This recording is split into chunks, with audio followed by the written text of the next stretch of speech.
What is up, guys? Alex, the Geek of all trades here. This is the Elphapex DG2, and I'm actually going to turn on noise canceling on my mic. Hold on. That should be better. Now you guys can actually hear me. Man, testament to this microphone.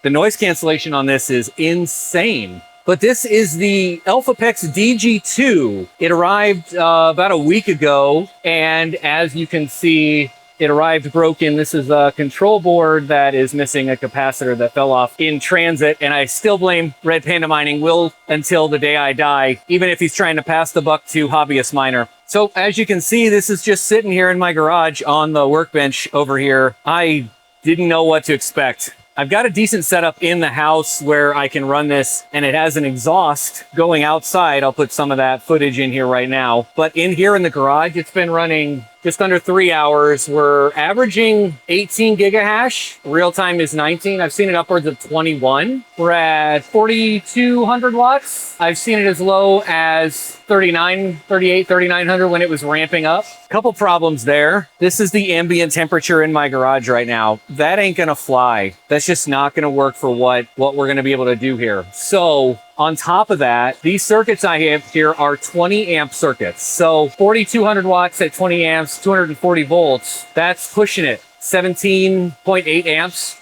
We can see right there on a 20 amp circuit, that's over the 80% rule. This is definitely not a long-term solution and not an option for this machine. Let's look at a couple stats real quick. First off, the dB meter, max is 85 decibels. That's really loud. Looking at the intake fans of the machines, 105, 110 on the opposite of the power supply side. The top of the machine is 104. We're looking at 106 to 114 on the back of the machine where the exhaust is actually coming out. We're gonna go inside and we're gonna talk about this, but before we do, we're gonna go and shut this thing down. And instead of just pulling the plug, we're gonna go in and clear the pool settings and hit save, and then we'll wait for this to cool down. We'll let it run for a while.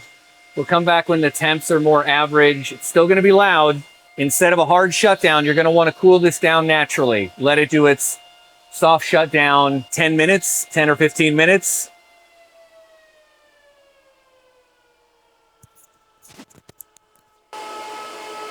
Wow, I wish I would have had noise cancellation off for that. It just kind of powered down to a reasonable decibel. Let's look at it now.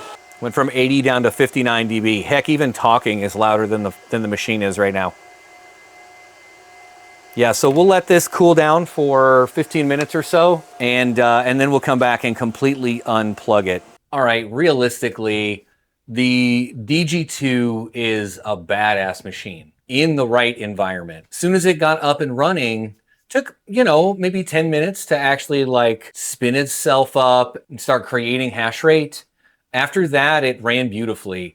It did take a minute to ramp up to full tilt. After about 30 minutes, I came back and checked on it. It was like 3,600 watts, but it was like 15 gigahash. Then I came back in, worked, day job work stuff, went back out to the garage and checked on it, and it was 4,200 something watts, about 20 gigahash at that time in the real-time hash rate, which is amazing at someone else's facility. Here in the garage, man, I don't have it set up that way. In Georgia, I had a dedicated shed that had exhaust, that had multiple 30 amp circuits, that I could have run this thing forever and it would have been just fine. Here, not so much. Just put it in your garage and plug it in.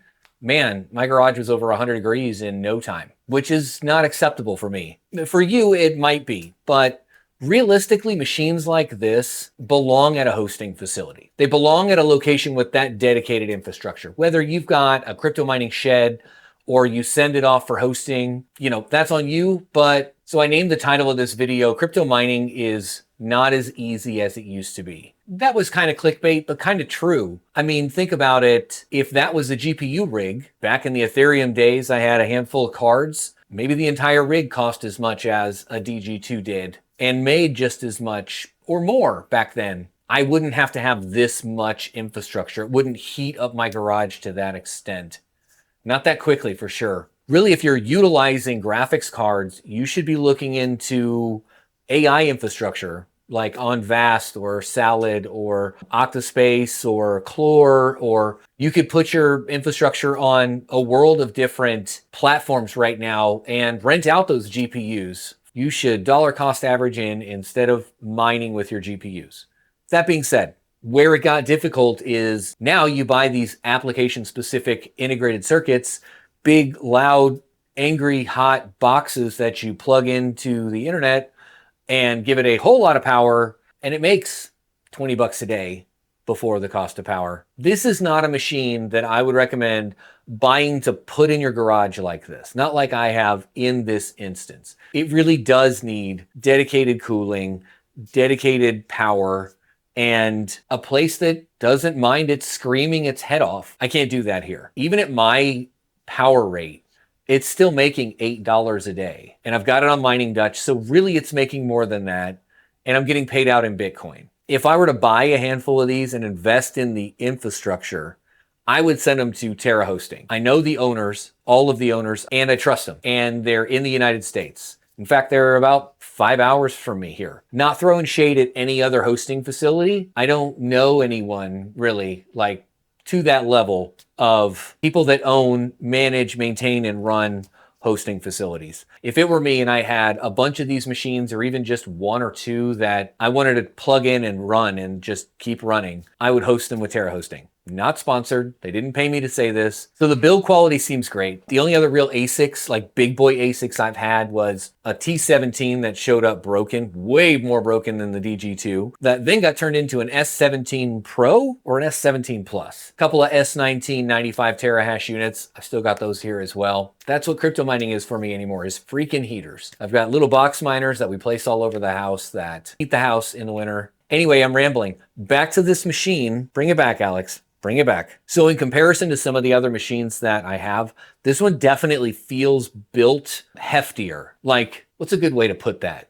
Purposefully built. Check out my interview with Payne Kong, their Director of Business Development at Elphapex. Link for that will be in the description, and I'll try to put it up here, a card somewhere. Leave a comment down below. Let me know what you think about this machine. If you would plug it in at your house, if you have the infrastructure to plug it in at your house, or if you would send it off for hosting as well. If you made it this far and you learned something today, smash that thumbs up button. It really helps the channel.